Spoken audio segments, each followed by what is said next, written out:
특히 우리나라와 같이 원자재가 없는 국가는 원자재를 가지고 들어와서 관세를 많이 부과시키게 되면 우리가 제조 생산해서 수출을 하게 될 때 수출 목표의 단가가 올라지는 그러한 현상이 발생하기 때문에 원자재에서 굉장히 저렴하게 적게 관세를 떼는 건 사실입니다. 그래 돼야 그 원자재 가지고 물건을 제조 생산하는 우리의 기업이 해외 시장할 때 시장 수출 가격이 굉장히 낮게 되어 가지고 가격 경쟁력에서 우위를 점유할 수 있기 때문에 원재료에 대해서는 관세를 낮게 부과하는 거예요. 이거를 이용해 가지고 자동차를 만약에 분해를 해서 수입을 할 수 있다면 각각의 부품을 따로 수입을 하게 된다면 관세는 굉장히 적어요. 문제는 뭐냐면 이것을 국내에서 조립을 시켜서 유통을 시킬 수 있어야 되는데 자동차를 조립시키기 위해서는 자동차 조립 생산 라인이 필요합니다. 근데 이 라인을 건설하는 게 굉장히 비용이 많이 들고 실제로 우리나라에 있어서 이러한 사업을 시작을 외국 기업들이 하려고 한다면 의도적으로 원자재를 갖고 와가지고 조립할 거랑 알고 있기 때문에 허가를 안 내줄 거란 말이에요. 그래서 이 나라 사람들은 자기들이 목적하는 타켓 시장에 있는 특정한 자동차 회사들이 도산이나 부도 위험이 있을 때 어떻게 하는 거예요? 지분을 투자한다든지 아니면 이 자동차 라인을 사버리는 겁니다. 그렇게 해가지고 엔진이라든지 기타 부품만 갖고 들어오고 이 자동차 생산 라인을 그대로 안고 있고 국내에 있는 부품 공급 업체들로부터 부품을 받게 되면 훨씬 더 간단한 방법으로 차를 생산해서 국내에 유통시킬 수 있어요. 제일 대표적인 회사 잘 알겠죠? 먼보레 하는 회사 있죠? 쉐보레 여기 있잖아요. 그 회사 원래 누구 거예요? 원래 대우 겁니다. 대우 자동차였죠. 근데 대우 자동차를 이 회사에서 뭐 했어요? 인수 합병을 했잖아요. 그리고 이 회사에서 처음에는 대우라는 이름으로 차를 생산하다가 왜 우리나라 사람들은 우리나라 브랜드에 대해서 프라이드 의식을 갖고 있고 외국 브랜드를 일단은 배척하는 그런 경향이 좀 있죠.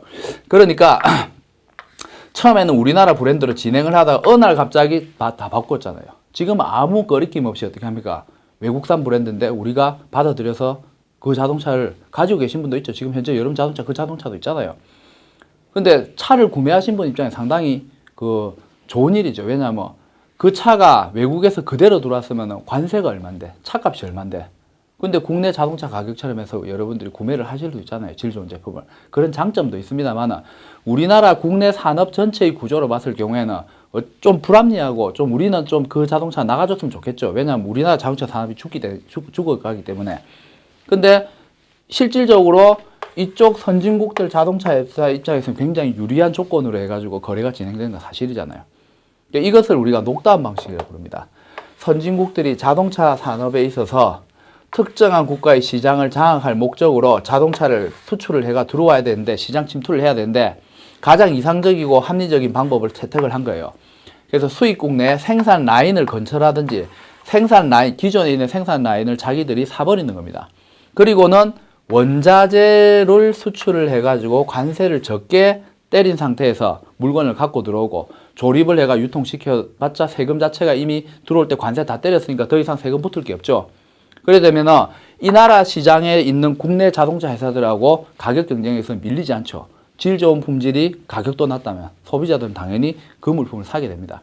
그래서 선진국들이 외국에 있는 특정한 시장에 자동차 시장을 장악할 목적으로 행하는 방식, 요게 녹다운 방식입니다. 요 시험 문제 많이 나왔었어요. 과거에 많이 나왔었습니다. 요즘 안 나오고 있습니다. 그러니까 나올 가능성이 높아요. 실제 우리나라에서 이 녹다운 방식에 의해서 진행되는 브랜드도 있기 때문에 여러분들이 요거는 잘 기억을 하셔야 됩니다.